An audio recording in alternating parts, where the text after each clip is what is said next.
I think that Saints Row 2 coming out in August is a good position for us. I think having some separation between us and competitive product is good. We got to remember that open world is a genre.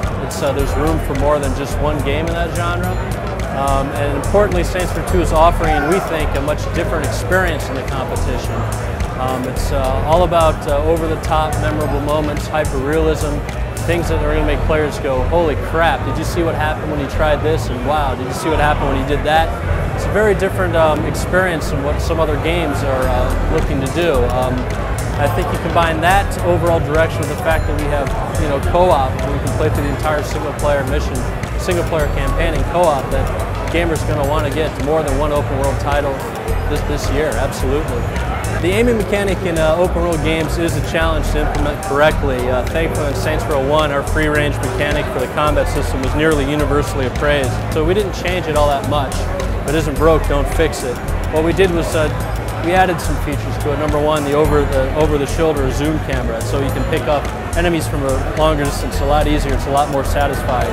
But the core mechanic of the free look for range combat, we didn't touch that too much because, I think we nailed it in Saints Row 1. We wouldn't want to change at all in Saints Row 2. The central conflict in Saints Row 2 revolves around the player needing to reclaim Stillwater for his own.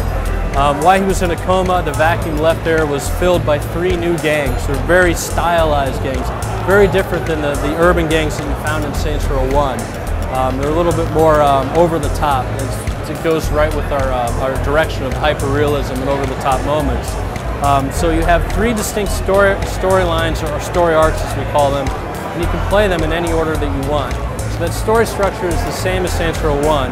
However, all the gangs are very, very different and very differently stylized than what you saw in Saints Row 1 as well. Stillwater in Saints Row 2 is very, very different from Saints Row 1. In fact, every district has been touched to some degree or another. We're using the term comic book years, comic book time. The amount of change that you witnessed between the 2 games couldn't have happened in the 10 to 15 years that happened, but it doesn't matter. We're excited about it. We're talking about a 45 to 50% increase in size, 4 completely new underground districts that are a lot more organic, different feeling as far as art direction goes than what you expect from an urban environment.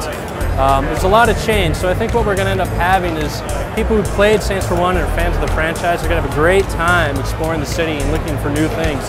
And people that are new to Saints Row 2 are just going to be presented with a huge, very discursive and different looking environment that's very well polished and detailed.